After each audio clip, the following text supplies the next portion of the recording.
రాష్ట్రానికి భారీ పెట్టుబడుల లక్ష్యంగా సీఎం రేవంత్ రెడ్డి విదేశీ పర్యటనకు పయనమయ్యారు. 10 రోజుల పాటు అమెరికా, దక్షిణ కొరియాలో పర్యటించనున్నారు. ఆయనతో పాటుగా ఐటీ పరిశ్రమల శాఖ మంత్రి శ్రీధర్ బాబు, ఐటీ పరిశ్రమల శాఖ ప్రత్యేక ప్రధాన కార్యదర్శి జయేష్ రంజన్, పలువురు ఉన్నతాధికారులు కూడా వెళ్తున్నారు.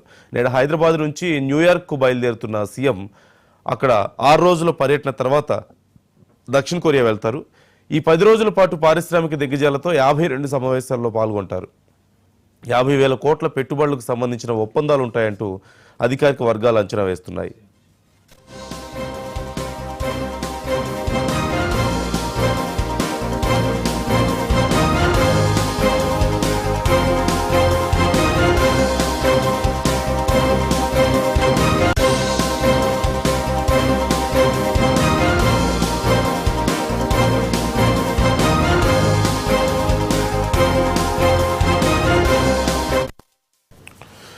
ఐటీ, ఫార్మా, ఇతర పరిశ్రమ రంగాల్లో ఇప్పటికే రాష్ట్రంలో పెట్టుబడులు పెట్టినటువంటి పలు అంతర్జాతీయ సంస్థల ప్రధాన కార్యాలయాల్లో కంపెనీల అధిపతులతో సీఎం నేతృత్వంలోని బృందం సమావేశం కానుంది.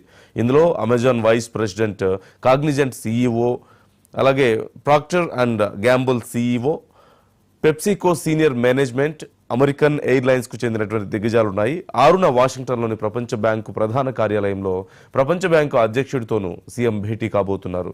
మూసీ ప్రాజెక్టుతో పాటుగా రాష్ట్రంలో చేపడుతున్న ఇతర ప్రాజెక్టుల గురించి ఆయనకు పవర్ పాయింట్ ప్రజెంటేషన్ ద్వారా వివరించనున్నారు.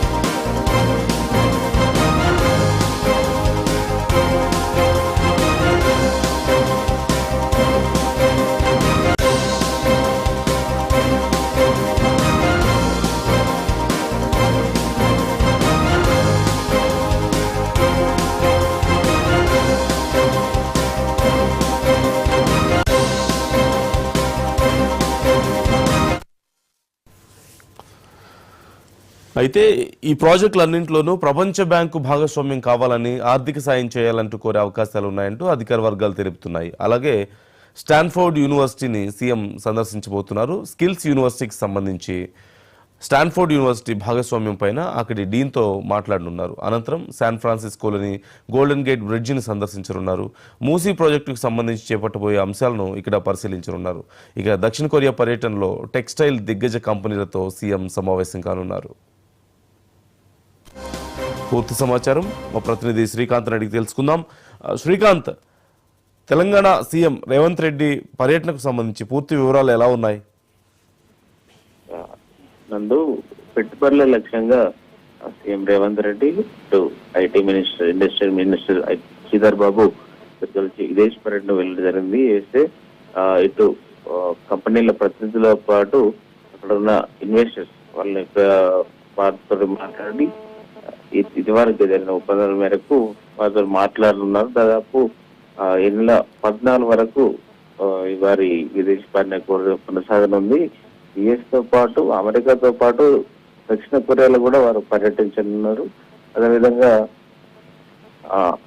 పెట్టుబడులు ఇప్పటికే సీఎం రేవంత్ రెడ్డి పదే చెప్తున్నారు.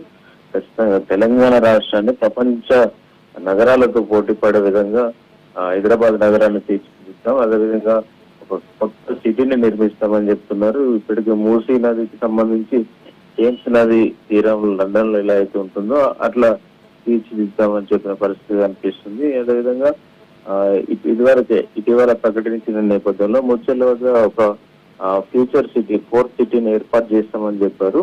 అయితే అక్కడ ఆ ప్రాంతంలో ఆర్టిఫిషియల్ ఇంటెలిజెన్స్ కావచ్చు, ఒక స్పోర్ట్స్ స్టేడియం కావచ్చు, యూనివర్సిటీ కావచ్చు, అదేవిధంగా నిన్న దీనికి స్కిల్స్ యూనివర్సిటీకి శంకుస్థాపన కూడా చేశారు అదే ప్రాంతంలో. అయితే అక్కడ పెట్టుబడులు పెట్టించేందుకు, ఆ ప్రాంతాన్ని పెద్ద ఎత్తున అభివృద్ధి చేసేందుకు ప్రభుత్వం లక్ష్యంతో ఉంది. ఈ నేపథ్యంలోనే మెయిన్ గా ఇటు అక్కడ పెట్టుబడుల కోసం ఆకర్షించేందుకు తెలంగాణ ప్రభుత్వం ఇక్కడ వాతావరణం పెట్టుబడులు పెట్టేందుకు అనువుగా ఉంటుంది. ఇక్కడ పాలసీ కూడా ఇన్వెస్టర్లకు అనుకూలంగా ఉంది. ఖచ్చితంగా రావాలని చెప్పి స్వయంగా సీఎం వెళ్ళి కలిసి మాట్లాడే అవకాశం ఉంది. దానికంటే ముందు శ్రీధర్ బాబు గతంలో అమెరికా పర్యటనకు వెళ్ళారు. వారితోటి ఒప్పందాలు చేసుకొని వచ్చిన పరిస్థితి కనిపించింది. ఈ నేపథ్యంలోనే ఈరోజు సీఎం, ఇటు శ్రీధర్ బాబు, మరికొంతమంది మంత్రులు, ఎమ్మెల్యేలు, ఇప్పటికి కొంతమంది ఎమ్మెల్యేలు వెళ్ళినట్టుగా తెలుస్తుంది. మరికొంతమంది కూడా 2 రోజుల తర్వాత మంత్రి కోమటిరెడ్డితో పాటు మరో 10 మంది ఎమ్మెల్యేలు కూడా అమెరికా వెళ్ళినట్టుగా తెలుస్తుంది. ఎందుకంటే డెలిగేషన్ అంతా కలిసి ఈ పెట్టుబడులకు సంబంధించి చర్చించే అవకాశం కనిపిస్తుంది. అయితే ప్రధానంగా ఈ పోర్ట్ సిటీ మీద ప్రభుత్వం అయితే పెద్ద ఎత్తున కాన్సన్ట్రేషన్ చేసింది. ఇటు రాచకొండ వైపు ఏదైతుందో మహేశ్వరం, ఇబ్రహీంపట్నం ఆ ఏరియాలో వస్తుంది ముచ్చర్ల సిటీ కాబట్టి, ఇటు ఇప్పటికే హైదరాబాద్, సికింద్రాబాద్, సైబరాబాద్ ఈ 3 సిటీస్ ఉన్నాయి. ఫోర్త్ సిటీ ముచ్చర్ల, ఈ ఫ్యూచర్ సిటీ కోసం అక్కడ అంతర్జాతీయ ప్రమాణాలతో ఒక కొత్త పట్టణాన్ని నిర్మించాలనే లక్ష్యంతో రేవంత్ సర్కార్ ఉంది. ఈ నేపథ్యంలోనే పెట్టుబడుల ఆకర్షించడమే లక్ష్యంగా ఈ పర్యటన అంతా కొనసాగనుంది. ఇలా 14 వరకు ఈ పర్యటన సాగనుంది. 14 నాడు హైదరాబాద్ చేరుకున్నాను. Right, thank you Srikanth.